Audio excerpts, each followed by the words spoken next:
The dairy industry, like the rest of the economy, is still recovering from the Great Recession. Me and my wife probably lost $100,000 in the hole just in 2009. 28-year-old Hickory Daniels was less than a year into his brand new dairy business when the economy tanked. After growing up on a farm in Kenosha County and earning a dairy science degree at UW-Platteville, he had come up with a business plan to build a dairy farm from scratch in Greene County. Come on, girl. Yes, it may cost a little bit more money up front, but I'm going to gain dividends in labor efficiency and in cow comfort and in all these other aspects that could cost me money in the long run, but if I did it right up front would, pave the way. Rich with ideas and enthusiasm, Daniels went in search of his missing piece, the money. I found a local banker that had been in banking for a long time. I became kind of his little pet project, and it's not every day you get a 21-year-old that calls up and asks for a bunch of money, Every facet requires another couple $100,000 investment. So when you drive past the average dairy today, you're looking at well over $1 million, even on the small family farms. Ag journalist and dairy farm owner Pam Yonke says it's hard for the average person to grasp the value of a dairy farm when you add up the animals, property, and equipment. Let's say you see 3-4 pieces of equipment going down the road. Think of your mortgage, because that's what you're watching, is basically $250,000 in those 3 pieces of equipment that will get used 6 months out of the year going down the road.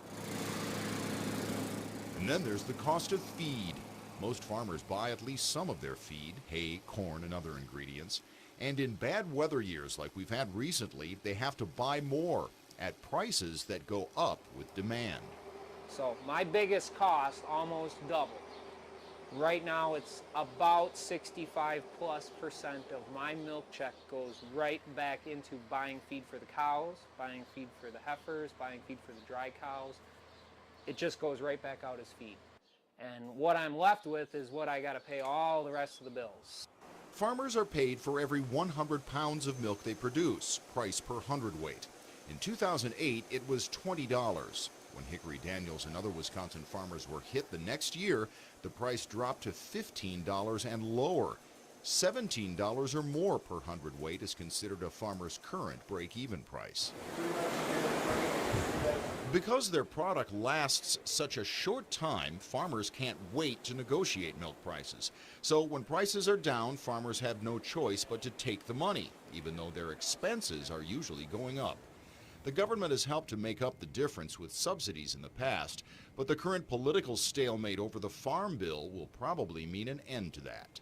So it needs to be replaced by something, whether it's an insurance policy that I can buy, risk management, some program that I can actually enroll in, engaged in, pay a premium on so that I'm protected, so that I get my bills paid, so the girls get fed. We need something like that in the dairy industry, and right now it's all gray. It's a lot bigger business than what people realize. My milk check for a month is more than what most people make in a year. And I mean, that's coming in every month, but at the same time, I'm paying out pretty much all of that every month in bills. Literally? Literally. Bigger dairy operations can afford to sell their milk on contract. They agree to a guaranteed price that could be higher or lower than what the market is paying when it comes time to sell. They can also contract to buy feed, again to avoid the sudden price changes. This is a common theme in dairy farming today. It's called economy of scale, the idea that bigger operations can run more efficiently. Economy of scale. It takes a lot of technology, as you see in Wisconsin agriculture today. It takes a lot of machinery. There is a substantial capital investment that nobody seems to pay attention to except the farmer that's doing it. Some farms can handle that on a more rapid pace than others. If you don't make the investment, boy, you're kind of condemned to stay right where you're at. Well, if your expenses go up, that's kind of a tough situation to face. Nowhere is economy of scale more evident in Wisconsin's dairy industry than at Rosendale Dairy. Cows are spending their 8-minute trip to get milk. They walk onto the parlor, it's moving along at a one cow stall per every 6 or 7 seconds. Rosendale is the state's biggest dairy operation, milking about 8,300 cows 3 times a day to produce nearly 700,000 pounds a day. With about 8 pounds to the gallon, that's more than 87,000 gallons of milk every day. Agriculture is getting smaller and the world population is exploding. So the only way to feed people is through scale. And the only way to feed, milk, and care for more than 8,000 animals is to have a reliable staff, big enough to cover the entire operation 7 days a week, 365 days a year. Rosendale employs 85 full-time workers. They include laborers as well as specialists in animal care, crop production, and business. Rosendale represents the big business of farming. Some call them factory farms. And while the term suggests mass production, it's a more appropriate description for the way the farm is run like any other business. We need to be competitive with great jobs in town. This farm is 20 minutes from Oshkosh and 25 minutes from Fond du Lac. There's good jobs there.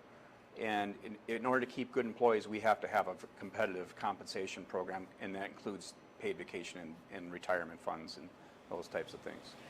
But while that may work well for the big farms operating on economy of scale, small farms struggle with growing expenses and raise the question, is what's good for the dairy industry good for the dairy land?